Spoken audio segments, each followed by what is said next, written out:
Okra and tomatoes, a classic southern side dish. The FN Sharp Santoku knife is great for your vegetable prep. Going into some okra, just cutting off each ends, and then simply just cutting them into rounds and then set aside while we go ahead and prepare the tomatoes.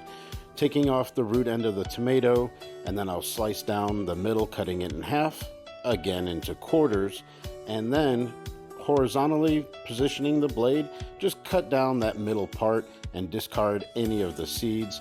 Then you'll take the flesh part of the tomato, cut it into strips, turn it on its side, and then go ahead and cut again, dicing that up. Smash in some garlic to be able to peel it.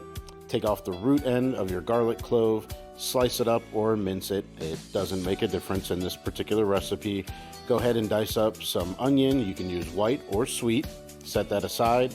I got about 3 strips of thick cut pecan smoked bacon, but you can use any. Go into a pan over medium heat, render that bacon. Start your bacon always in a cold pan to render out the fat. Cook the onions in there. Go ahead and add the garlic, the okra, stir to combine. Then go ahead and add in your tomatoes. You can go ahead and give that a stir, and then we'll go in with a bay leaf. We'll add a bit of sugar to kind of offset some of the acidity. Then you can add in some thyme or any other seasonings of your choosing, some apple cider vinegar. Give that all a stir to combine, put a lid on it, and let it simmer until it's tender to your liking. And make sure to visit fnsharp.com.